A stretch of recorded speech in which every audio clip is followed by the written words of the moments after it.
하나님에 대해서 또 죄에 대해서 인간에 대해서 얘기 나누고 오늘은 이제 구원이 무엇인가라고 하는 이야기를 나누도록 하겠습니다. 근데 제가 이거는 계속 지난 2년 동안 얘기했고 또 계속 반복된 내용이기 때문에 여러분에게는 어렵지 않으실 거라고 생각해요. 그러나 이게 또 어떤 분에게는 어려울 수 있어요. 예를 들면 제가 지난주 원죄에 대한 얘기 했죠. 원죄가 없습니다. 이거 굉장히 예민한 가벼운 문제가 아닙니다. 누가 잘못 들으면 아마 이상주 목사 이단이다라고 할 정도로 이게 원죄가 가벼운 내용이 아니에요. 그리고 오랜 그 전통 안에서 기독교가 원죄의 문제를 다뤄왔기 때문에 원죄의 문제를 이렇게 가볍게 쉽게 얘기할 문제는 아닙니다. 근데 제가 이제 그만큼 굉장히 오랫동안 고민하고 또 이렇게 이야기가 쉽지 않은 문제라는 거예요. 진짜 농담이 아니고 다른 교회 가서 이런 얘기하면 교인들 절반은 막 기절하고 쓰러집니다. 목사님들 다 거품 물고 쓰러지시고 난리 납니다. 그런데 중요한 건 본문, 성경 본문이 진짜 무엇을 얘기하느냐는 거죠. 성경 본문이.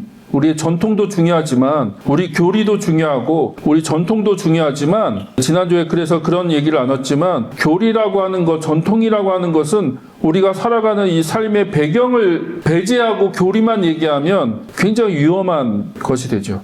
교리든 어떤 전통이든 항상 배경이라는 게 있다. 상황, 컨텍스트라고 하는 게 있다. 그런 상황 때문에 이런 얘기를 한 거고 그것이 이제 교리로 자리를 잡았는데 우리는 자꾸 상황은 빼버리고 텍스트만 얘기하는 거죠. 텍스트. 그러다 보니까 이게 교조와 그런 것이 돼서 건드릴 수도 없고 잘못 얘기할 수도 없는 장로교 같은 경우는 아예 그냥 그렇게 자기의 그 교리로 성경을 보도록 훈련을 받아요. 그 교리 안에서 벗어나면 안 돼요. 튤립이라고 하는 칼빈이 세운 그 교리, 그 틀을 딱 정해놓고 절대 이 틀에서 벗어나면 안 되고 이 틀로만 성경을 봐야 돼 라고 얘기를 하거든요. 근데 사실 오늘이 이제 종교개혁 주일이죠. 10월 마지막 주가 종교개혁 주일인데 제가 항상 강조하지만 종교개혁을 한 지 500년이나 지났다. 500년이 훨씬 넘었다. 500년이라고 그러면 어마어마한 시간입니다. 어마어마한 시간. 우리가 그냥 말로 500년이지 우리나라 500년 전에 어떤 나라입니까? 도대체 어떤 상황에서 우리가 살고 있었습니까? 그러니까 이게 500년이라는 게 어마어마한 시간인데 어마어마한 500년이 지났는데 500년 전에 그 상황, 그 배경에서 얘기했던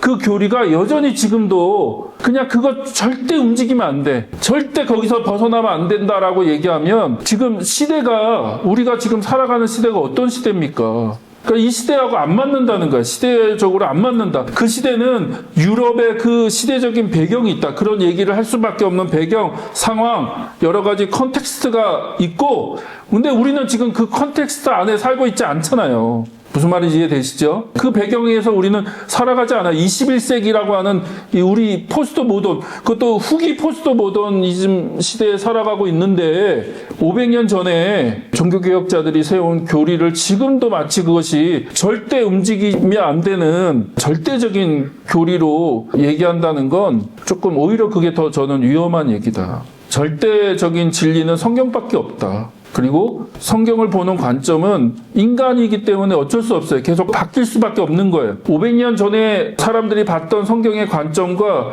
지금이 똑같을 수 없어요. 똑같을까요? 아니요. 그렇지 않아요. 절대 똑같을 수가 없습니다. 그러니까 그거는 성경의 한계가 아니라 인간의 한계다. 진리의 한계가 아니라 인간이라고 하는 존재는 그 시대에 소속될 수밖에 없고 그 시대의 영향을 받을 수밖에 없다. 우리는 이 시대의 사람이지 500년 전의 사람이 아니다. 우리는. 이해되시죠? 그래서 제가 계속해서 여러분에게 새로운 관점을 가지고 얘기를 해드리는 것이 우리 삶에서 그럼 그 진리들을 어떻게 재해석하고 우리 삶에 적용할 것인가 그런 고민입니다.